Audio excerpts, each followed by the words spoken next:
Leo and Bobby, and I just weird, interesting. It is. I'm wondering where it's going. You know, it reminds me of WrestleMania 17.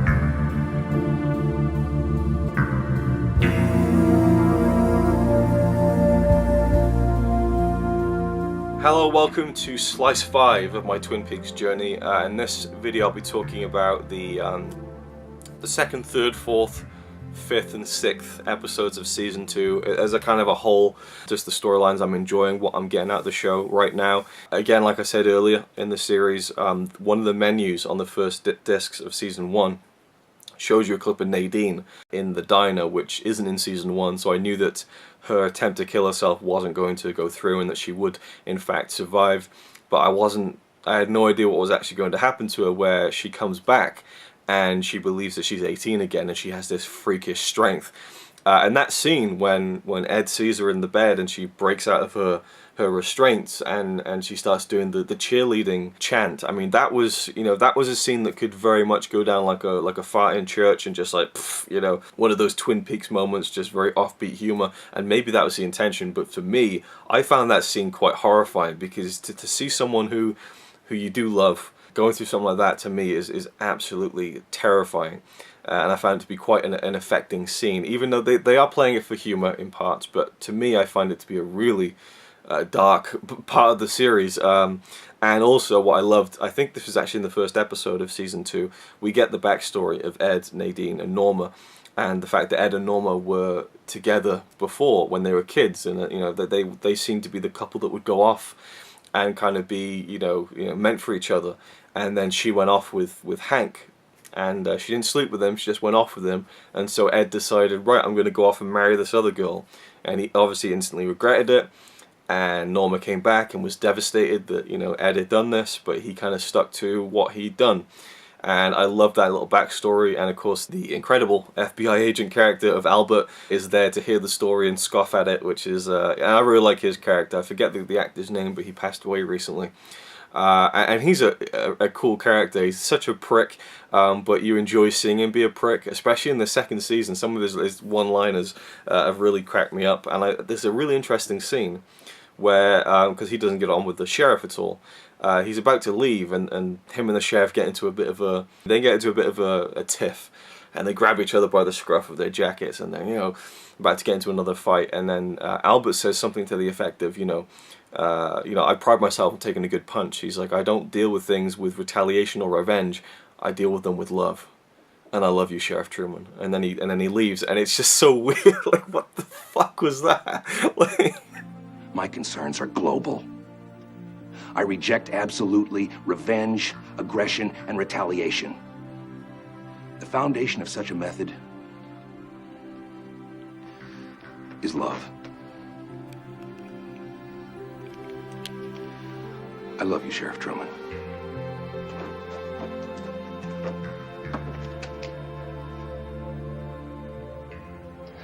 Albert's path is a strange and difficult one. Is that supposed to lead to something bigger, or is that just the end of his character altogether?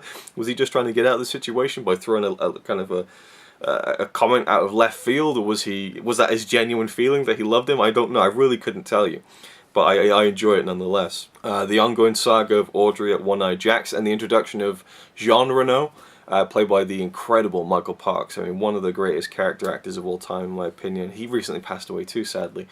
Love Michael Parks, and to see him pop up was brilliant, and he's been fantastic as Jean Reno. I hope that he appears more in the series. And we got the whole plot of Cooper finally seeing the note from Audrey, which took about 5 episodes. I'm glad that they let it draw out and didn't kind of have him conveniently find the note under the bed sooner. And I find it funny that he found it by doing a headstand to do his exercises in the morning. He sees the letter, figures out where she is, and then we go through the whole kind of process of, you know, Jean Renault kind of blackmailing Benjamin Hall and all that stuff. Won't go into all the details. And then we have the rescue of Audrey, which was a kind of thrilling sequence. It was great to see her get, you know, removed from captivity, because she's been there for so long as far as the episodes go. And I can't wait to see how her character adjusts to being back in Twin Peaks and where she's going to go from there. Her relationship with her father, now that she knows everything about him, you know. And that was another thing about the first episode of season 2 I forgot to talk about, was the scene where Benjamin Horne comes in and he's going to sleep with his daughter. And I was thinking, what are they going to do? How is this scene going to play out? And she grabs a mask and puts it on. And I'm like, no, she's not going to put a mask on and they're going to have sex. Thankfully, he got called away, and I thought, whew, because that was an intense scene right there, where you don't want to be, no one wants to be in that situation on either side of that party. So there's been the plot with Donna and Harold, the guy who lives in his house and doesn't go out, and Laura used to come and visit him with Meals on Wheels, and she told him all her secrets, and he has this second secret diary of Laura's that might have clues, you know. So Donna's trying to get it, and at the same time she finds herself drawn to Harold, and at the same time she's kind of unsure about her feelings for James, because James is getting on with Maddie, or maybe he's not, who knows. And another love triangle springs up, and I like how the last episode I saw, Maddie left, or was about to leave Twin Peaks, and she kind of told James that, you know, when I was a kid, you know, me and Laura were so close, it was like I could, you know, I could feel her feelings and her thoughts, and I always wanted to be her. And when I came here for a funeral, you know, people looked at me, they saw Laura, and I got to be Laura, and the crazy thing is I enjoyed it, you know. And I like that kind of the character decision, that she kind of got a secret thrill out of people looking at her in that way. So I liked how that thing was resolved, and now James and Donna are kind of back together. Though I'm not sure what the intense Donna period was. Maybe it was the tension she was feeling, I guess, with the three of them, with Maddie as well. That's probably what it was, in fact, thinking about it. Josie came back, and now she's leaving again, and there's money being changed. There's $5 million, $125,000. There's lots of exchanges and things going on. I do feel like it's getting a little bit too much with all the characters and all the things going on, but I'm still keeping track. But I feel like the first season maybe managed all of those plot lines and threads a little bit more efficiently than season 2 has so far. We've had the introduction of David Lynch's character, an FBI agent with the headphones in, is always talking very loud, very funny. I'm enjoying him in the show. We've had the ongoing saga of Lucy and Andy, which has been very intriguing, and I love the guy who plays Dick. Like, he's just so perfect at being this kind of ever so slightly over-the-top British toff, and I just thought his performance was fantastic, and I enjoyed his little scenes in the show. And obviously we all want Lucy and Andy to end up together, right? And I'm sure that'll happen. Well, maybe it won't. Again, I don't know, because I keep hearing that season 2 doesn't get wrapped up, and I don't know the story behind that. I don't know if it's like, right, we're not going to do another season, so let's just leave it on a cliffhanger. Maybe, you know, the audience will want it enough that we can come back, or maybe the studio is like, actually, no, you're not getting a third series. You can't finish the story. You know, see ya, I don't know the story. Hopefully those answers will be in the special features when I get to them.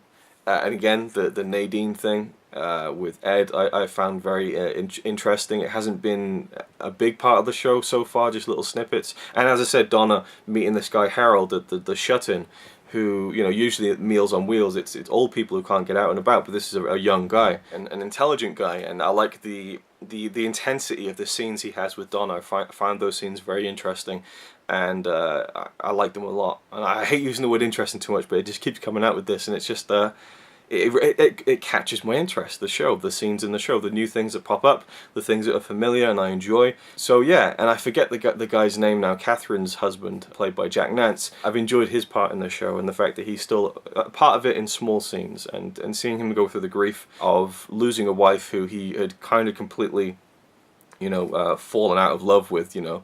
And I love their scene at the end of season 1 where they kind of admit that, you know, our marriage has gone completely off the rocks, but there was something there, you know, at one point, and they got to acknowledge that with each other one last time. I thought it was really interesting. But again, did Catherine survive or not? I'm intrigued. Maybe it is black and white. She's dead, done, finished. But he did say in one of the recent episodes I watched, you know, we didn't find the body, but we're going to go ahead with the funeral. So why would that be there? And then the whole thing with Leo, that's a weird one. That thing where we have you know, them trying to get money out of bringing Leo home and having him there. And then I just saw the scene where they've got him in the kitchen with like a party hat and a kazoo on, and he's like, got the shades on, and then they almost do it on the table in front of him, and then his head moves, and so obviously it's building up to maybe he's going to kind of get some of his cognizance back and will become less of a vegetable. But that's a very dark twist to the story, what they're doing with him. Not that he doesn't deserve it, you know, by any stretch. He deserves that and more, as far as I'm concerned. But I'm just glad that the guy isn't speaking now, because I didn't like his acting in the first season. His character is more believable to me now than it was in season 1 when he's not saying anything in this one. So yeah, again, there's a lot to keep track with, and I'm not doing this episode by episode, so there's lots I'll probably forget about and not mention. But yeah, I'm enjoying season 2 a lot. I really am. I'm intrigued to see if there'll be more of the dreams for Cooper, and where the kind of giant clues are going to come from. We've just heard from the one-armed man, and this spirit has inhabited him, and he gives them something about Bob, which is, again, intriguing. I'm looking forward to seeing where that's going. We had Leland, you know, found out as the killer of Jacques Renault, and he's now been, you know, he's going to be put on trial and stuff. And I find it interesting that they kind of had I guess the pre-hearing in the bar. You know, it's kind of a very ragtag kind of thrown together thing, but feels so appropriate for Twin Peaks. I think it seems like that's how they do things around there. Yeah, right. I don't think there's too much more to talk about, really. Well, there probably is if I went episode by episode and had notes that I'd prepared, but it is what it is. So very much enjoying season 2. Like I said, it's starting to feel like it's a little bit more convoluted than it needs to be, or that there's a bit too much going on. And one thing that does strike me about season 2 is just how fiendish Benjamin Horn is coming across as. I mean, not that he didn't in season 1, but at this point his daughter's been kidnapped, and he's still kind of just, you know, getting gleeful over money. And you know, when Cooper comes back and says, look, we're able to save Audrey and bring you back the money, and he seemed more impressed about the money, like, yes, well, that seems all in order, you know. So yeah, he's just a character that I really love to despise, I think. I'd love to see him get his comeuppance in some kind of way, because he's just been far too smug for far too long. And I enjoyed this scene between him and Josie, where they both have each other's number as far as trying to screw each other over and things like that. So yeah, there we go. Some more thoughts as I'm moving through. I'll see you in the next one. Can I speak to you a moment in private, Coop? Of course, Gordon. Harry, can we use your office? You might ask the sheriff if we could use his office. Go right ahead.